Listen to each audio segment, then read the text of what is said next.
Hello बच्चों, कैसे हैं आप लोग। आई होप कि आप लोग अच्छे होंगे और आप सबकी पढ़ाई भी अच्छी चल रही होगी।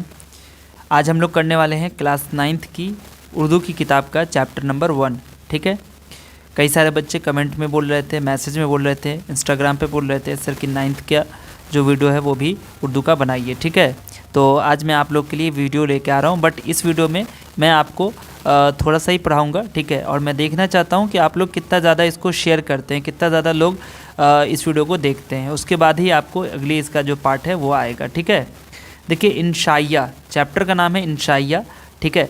तो सबसे पहले समझते हैं कि इंशाइया होता क्या है। ठीक है। उसके बाद आगे हम लोग पढ़ेंगे। तो बच्चों, इसमें जो हम लोग पहला चैप्टर हमारा वो एक इंशाइया है। ठीक है। और इसमें पहले हम लोग इंशाइया को समझते हैं कि इंशाइया किसे कहते हैं, और उसके बाद हम लोग फिर आगे पढ़ेंगे। ठीक है, अगली वीडियो में। बट यहाँ पर पहले देखिए क्या लिखा हुआ है। इंशाइया उर्दू नस्र की निस्बतन जदीद सिनफ़ है। ठीक है। इंशाइया क्या है? उर्दू नस्र की निस्बतन जदीद सिनफ़ है। सिनफ़ का मतलब क्या होता है? टाइप। यानी कि जो इंशाइया है ना, वो उर्दू नस्र, नस्र का मतलब क्या होता है? जैसे कि आपने हिंदी में पढ़ा होगा गद्य और पद। ठीक है। इसमें इंग्लिश में पढ़ा होगा आपने प्रोज एंड पोएम। ठीक है। तो वैसे ही यहाँ पर क्या है? नस्र, यानी कि जो आपका एक लिखावट, जैसे कि यहाँ पर आपने एक नज़्म पढ़ा होगा। ठीक है। नज़्म क्या होता है? जो आप जैसे शेर वगैरह उसमें हम लोग देखते हैं ना, नज़्म का भी बहुत अलग अलग टाइप होता है। वैसे ही नस्र का भी एक ये टाइप है इंशाइया। ठीक है। जिसमें लेख लिखते हैं हम लोग। ठीक है। इब्तिदा में हल्के फुल्के मज़ामीन को इंशाइया के ज़मरे में रखा गया, लेकिन रफ्ता रफ्ता इंशाइया के खदोखाल सिनफ़ के तौर पर तय होते चले गए। इसका मतलब ये हुआ कि पहले इंशाइया क्या होता था? जो हल्के फुल्के मज़ामीन होते थे उसको इंशाइया कहा जाता था। ठीक है। इंशाइया की कैटेगरी में रखते थे। लेकिन धीरे धीरे क्या हो गया कि इंशाइया के खदोखाल सिनफ़ के तौर पर तय होते गए। यानी कि इंशाइया का रूप देखा गया, वो किस फॉर्मेट में है, किस तरीके का लिखा हुआ है, उसके बाद उसका टाइप उसमें बनता चला गया। ठीक है। उर्दू में इंशाइया की तारीख़ सिर्फ 35 साल पुरानी है। कितने साल पुरानी है? 35 साल पुरानी। यानी कि ये 35 साल पहले ही इजाद की गई है या फिर ये चलन में आई है। मशहूर नाक़िद और इंशाइया निगार डॉक्टर जॉनसन के अल्फाज में। अब यहाँ पर बच्चों क्या लिखा हुआ है? मशहूर नाक़िद। नाक़िद किसे कहते हैं? तो नाक़िद का इंग्लिश जो होगा वो होगा क्रिटिक, यानी कि आलोचक। ठीक है। जो किसी भी चीज़ के बारे में जो खूबी हो या उसकी जो ख़ामी होती है वो जांचते हैं, परखते हैं, उनको हम लोग नाक़िद कहते हैं, यानी कि क्रिटिक। ठीक है।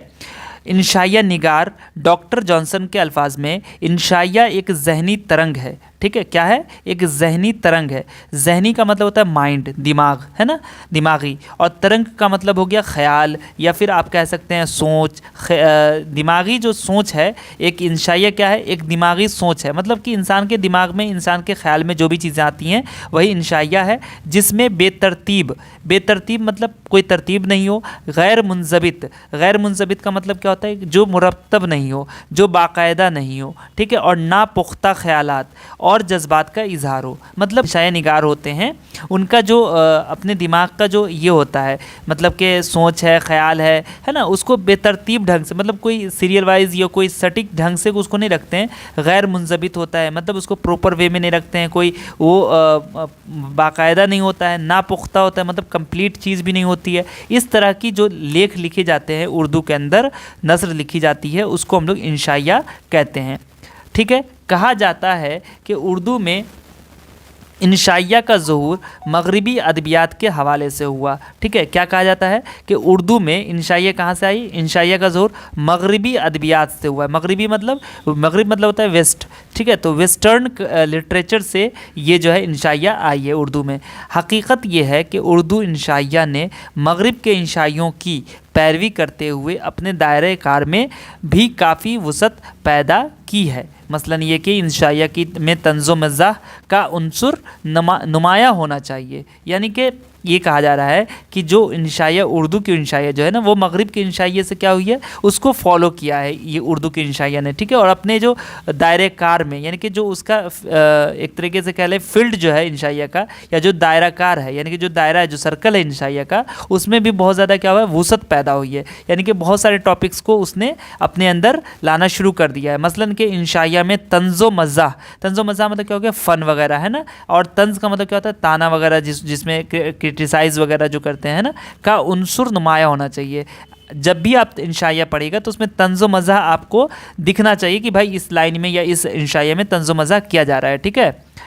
इंशाइया में कहानियत कुफ्र है, यानी कि इसमें कहानी आपको नहीं बोलना है, ठीक है। कहानी मतलब एक कोई कहानी जो होती है पहले की या मनगढ़ंत कहानी जो होती है वो नहीं, जो सच्ची एक्सपीरियंसड है, जो एक्सपीरियंस होते हैं, जो राइटर होता है इसका इंशाइया का, उसके जो एक्सपीरियंस होते हैं वो उसमें लिखा जाता है। यही वजह है कि उर्दू इंशाइया असरी शऊर की तर्जुमानी करने के अलावा, असरी शऊर का मतलब क्या हो गया, असरी का मतलब होता है कि जो अभी, यानी कि जो ज़माना हाजिर है, ठीक है। असरी शऊर की तर्जुमानी, तर्जुमानी का मतलब क्या होता है, रिप्रेजेंट करना, एक्सप्लेन करना, करने के अलावा कायनाती शऊर का भी इजहार करता है। कायनाती शऊर का मतलब कि दुनिया कैसी है, दुनिया की समझ क्या है, दुनिया को कैसे देखना चाहिए, क्या होना, मतलब दुनिया के बारे में भी वो एक तरीके से एक्सप्लेन करता है। ज़मानो मकान के सवालात भी इंशाइया में जगह पाने लगे हैं, यानी कि पहले क्या होता था, ज़मानो मकान के सवालात मतलब कहाँ है, किस जगह की, कहाँ, ये मतलब कौन सी चीज़ें हैं, है ना, किस टाइम का है, कहाँ का है, ये सब सवाल जो है पहले नहीं था। लेकिन अब क्या है कि ज़मानो मकान के सवालात भी इंशाइया में जगह पाने लगे हैं, ठीक है, जो ज़हनी बलूगियत की नुमाइंदगी करते हैं। यानी कि ज़हनी बलूगियत मतलब कि अब जो है लोग इस तरीके से यहाँ पर जो है इंशाइया को, पहले क्या होता था एकदम बेतरतीब गैर मतलब इस तरीके से लिखते थे, लेकिन अब धीरे धीरे उसको ढंग से लोग लिखना करना शुरू किए हैं। ज़हनी बलूगियत यानी कि अब दिमाग में लोगों को समझ में आया कि भाई इस तरीके से भी इसमें लिख सकते, मतलब ये यहाँ पर बताया ही जा रहा है कि अपने दायरा कार में काफ़ी वुसअत पैदा कर लिया। मतलब अब इन सब चीज़ों के अलावा भी अब काफ़ी चीज़ें इंशाइया के अंदर आपको देखने को मिलती हैं, ठीक है। तो बच्चों इंशाइया अगर हम आपको समझाएं, एक शॉर्ट में अगर हम आपको बताएं कि इंशाइया क्या है, तो इंशाइया एक ऐसी सिन्फ है, सिन्फ अदब कह लीजिए, यानी कि लिटरेचर का जो एक टाइप है, ठीक है, जिसमें जो मुसन्निफ होते हैं, यानी कि जो लिखने वाले होते हैं, जो राइटर होते हैं, ठीक है, अपने ख़यालात, अपने मुशाहिदात का मतलब क्या होगा, अपने ऑब्जर्वेशन, तजुर्बात, है ना, जो उनके एक्सपीरियंस होते हैं को एक दिलचस्प और पुरकशिश अंदाज में पेश करता है, ठीक है। एक ऐसी तहरीर होती है जो मालूमाती और तफरीही दोनों पहलुओं को यकजा करती है, यानी कि उसमें आपको मालूम भी होगा कोई चीज़, कोई जानकारी भी मिलेगी, और तफरीही यानी कि तफरीह का मतलब क्या होता है कि आपको थोड़ा सा एंटरटेन भी होंगे आप, ठीक है, उसको पढ़ने के बाद। इंशाइया में सिर्फ आज़ाद होता है, यानी कि जो इंशाइया है ना, तो उसमें मुसन्निफ क्या है, आज़ाद होता है कि वह अपने मौजू पर जो चाहे लिखे और वो किसी ख़ास अंदाज या कायदे का पाबंद नहीं होता है, ठीक है, ये चीज़ है। तो इंशाइया आप समझ गए कि क्या होता है, ठीक है। चलिए, तो इस वीडियो में अभी मैं आपको इंशाइया के बारे में इतनी सी जानकारी दे रहा हूँ। इंशाइया के अलग अलग टाइप्स भी होते हैं, जैसे कि ज़ाती इंशाइया होता है, मुसन्निफ़ अपने ज़ात के बारे में बताता है, तजुर्बे के बारे में बताता है, मारूज़ी इंशाइया होते हैं, ठीक है, तफसीरी होता है, बहुत सारे इंशाइया के टाइप भी होते हैं, ठीक है।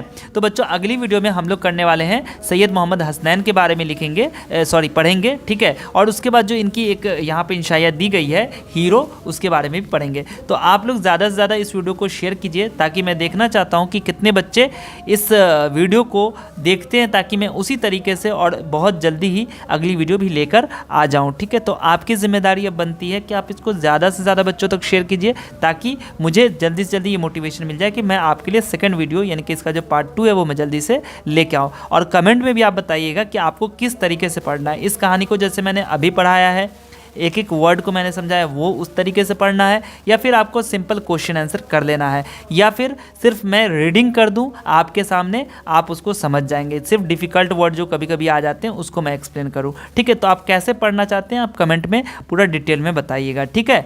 चलिए, और अगर फेसबुक पर देख रहे हो ना तो फेसबुक पेज को फॉलो कर दो, और अगर नहीं भी देख रहे हो यूट्यूब पर देख रहे हो तो आप मुझे फेसबुक इंस्टाग्राम पर फॉलो कर लीजिएगा, ठीक है। मिलता हूँ फिर आपसे अगली वीडियो में, तब तक आप सब अपना ढेर सारा ख्याल रखिए। वीडियो देखने के लिए आप सभी का बहुत बहुत शुक्रिया।